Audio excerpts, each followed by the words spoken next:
Good morning everyone. আমাদের আসামে না কিছুদিন হলো বৃষ্টি রৌদ্রু এরকম মেঘলা আকাশ, ভালো করে রোদ উঠছে না। তো আমি কিছু কাপড় ধুয়ে স্নান করে আসলাম। আমার বরই সকালবেলা কাপড় সব ভিজিয়েছে, আমার শরীরটা একটু ভালো না, বললো যে আমি ধুয়ে দিব।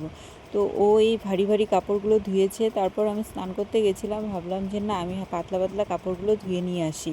ধুয়ে তারপর স্নান করে এসেছি, আর ওই ভারী ভারী কাপড়গুলো কমফোর্টে ভিজিয়ে রেখেছে।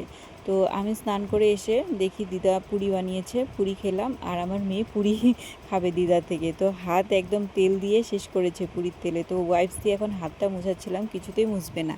আর এই দেখো দুষ্টামি করছে চকিতে বসে।